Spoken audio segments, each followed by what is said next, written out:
अगर तुम्हें लगता है कि बिना जिम जाए बॉडी नहीं बन सकती है तो ये तुम्हारी सबसे बड़ी गलती है। बॉडी की हर एक मसल, चेस्ट मसल्स सबसे अट्रैक्टिव मसल्स मानी जाती है। तुम जो भी कपड़ा, जो भी टी शर्ट पहनते हो वो चेस्ट पे आके रुकती है। तो चेस्ट के लिए जो सबसे अच्छा वर्कआउट होगा वो होगा चेस्ट डिप्स। अब देखो चेस्ट डिप्स कुछ इस तरीके से करते हैं, दो कुर्सियों के बीच में, दो बेंच के बीच में, कोई भी स्टेबल चीज के बीच में अपने हाथों को इस तरीके से रख के और इस तरीके से डिप्स को लगाया जाता है। ये तुम्हारी लोअर चेस्ट को ट्रेन करने के लिए one of the best exercise है। इसके बाद नेक्स्ट हम करेंगे वाइड ग्रिप पुशअप। इस तरीके से परफॉर्म करते हैं, सभी को पता है कैसे परफॉर्म किया जाता है। इसमें आप लोग ध्यान रखना, हाथों को थोड़ा दूर रखना, तो तुम्हारा जो ओवरऑल चेस्ट मसल्स है वो काफी तेजी से ग्रो होगा। नेक्स्ट अपने बॉडी पार्ट की बात करेंगे जो कि होगा शोल्डर मसल्स। एक बात को हमेशा ध्यान रखना, चौड़े कंधे हमेशा तुम्हें अट्रैक्टिव बनाते हैं और तुम्हारे बॉडी को मस्कुलर दिखाते हैं। सबसे अच्छा जो वर्कआउट होगा वो होगा पाइक पुशअप। इस तरीके से परफॉर्म किया जाता है। पाइक पुशअप तुम्हारे ओवरऑल शोल्डर को ट्रेन करेगा और तुम्हारे शोल्डर को एक 3D लुक देगा। नेक्स्ट इसी में वर्कआउट करेंगे शोल्डर का, जो कि है लैटरल रेजेस। लैटरल रेजेस इस तरीके से किया जाता है, घर में कोई भी वेट हो आपके पास तो उसका इस्तेमाल कर सकते हो, पानी की बोतल का इस्तेमाल कर सकते हो, ईंट का इस्तेमाल कर सकते हो। ध्यान ये रखा करो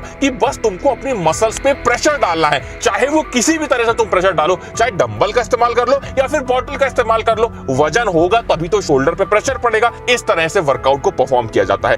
नेक्स्ट हमारा बॉडी पार्ट होगा जो कि होगा हमारे ट्राइसेप मसल्स। मैं बार बार बोलता हूं, अगर हाथों को चौड़ा करना है तो बाइसेप से ज्यादा ट्राइसेप पे फोकस करो। ट्राइसेप के लिए सबसे बेस्ट वर्कआउट है ट्राइसेप डिप्स। इस तरीके से परफॉर्म किया जाता है। इसमें देखो, हम किसी भी चेयर पे, किसी भी बेंच पे, पहले ही बोल चुका हूं, कोई भी स्टेबल चीज होनी चाहिए कि गिरो मत तुम। तो उसमें आप लोग को ट्राइसेप डिप्स इस तरीके से लगाने हैं। कोशिश ये करना कि जब तक तुम्हारा ट्राइसेप पूरी तरह से थक ना जाए तब तक इस वर्कआउट को परफॉर्म करना है। नेक्स्ट जो हमारा वर्कआउट होगा वो होगा ट्राइसेप पुश। ये भी one of the best workout है ट्राइसेप के लिए। इस तरीके से ट्राइसेप को परफॉर्म किया जाता है।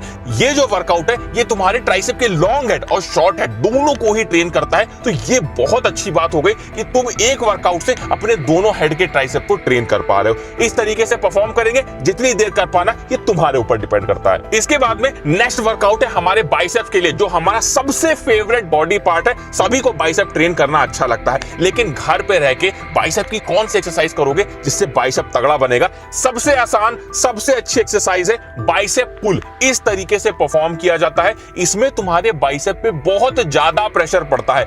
बाइसेप पुल को करने के लिए किसी भी रॉड को इस तरीके से फंसा लो, कुर्सी के बीच में, बेंच के बीच में किसी रॉड को रख के इस तरीके से तुम लोग बाइसेप पुल को लगा सकते हो। कोशिश ये करना कि फोकस डालना, प्रेशर डालने की कोशिश करना और फील करना अपने बाइसेप मसल्स को, तभी अच्छे से बाइसेप ग्रो होगा। इसी में नेक्स्ट वर्कआउट है बाइसेप कर्ल। सभी को पता है, जिम में सभी लोग परफॉर्म करते हैं। घर में परफॉर्म करने के लिए किसी वेट का इस्तेमाल करो। देखो, बाइसेप कर्ल को करना अपने बाइसेप के लिए बहुत जरूरी है, क्योंकि यही एक ऐसी एक्सरसाइज है जो सबसे ज्यादा कॉन्ट्रैक्शन देती है आपकी बाइसेप को। इसलिए इस तरीके से परफॉर्म करना, किसी भी भारी वेट को हाथ में लेके और बाइसेप को फील करते हुए बाइसेप कर्ल को आपको परफॉर्म करना है।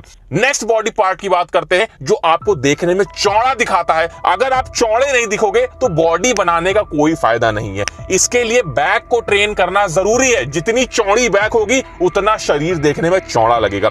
सबसे पहली एक्सरसाइज बैक के लिए है, जिसे बोलते हैं अंडर टेबल रो। किसी टेबल के नीचे, किसी बेंच के नीचे, किसी चेयर पे रॉड रख के कुछ इस तरीके से टेबल रो को लगाया जाता है। इसमें रोइंग हम परफॉर्म करते हैं, जिसमें हमारे बैक मसल्स और बाइसेप मसल्स का भी इसमें इस्तेमाल होता है, लेकिन बैक ज्यादा यूज होती है। इस तरीके से करोगे, काफी चौड़ी बैक आप लोग की हो जाएगी। नेक्स्ट हमारा जो वर्कआउट होगा उसे हम बोलते हैं स्लो पुल अप। अब देखो, आप में से बहुत सारे लोग जो घर में वर्कआउट कर रहे हो सही से पुल अप नहीं कर पाते हो, तो इसके लिए आप लोग बैक वर्कआउट भी होगा आपका और पुल अप भी सीख जाओगे। किसी चेयर पे, किसी चीज पे खड़े होकर एकदम से ऊपर कूद जाओ बार पे और धीरे धीरे धीरे नीचे आओ। एकदम से कूद जाओ और फिर धीरे धीरे धीरे नीचे आओ। इससे तुम्हारी बैक मसल तो ट्रेन होगी, साथ में तुम धीरे धीरे पुल अप करना भी सीख जाओगे। नेक्स्ट वर्कआउट हम ऐसे बॉडी पार्ट का करेंगे जिसका वर्कआउट किए बिना तुम्हारी बॉडी का टेस्टोस्टेरोन नहीं बढ़ सकता है।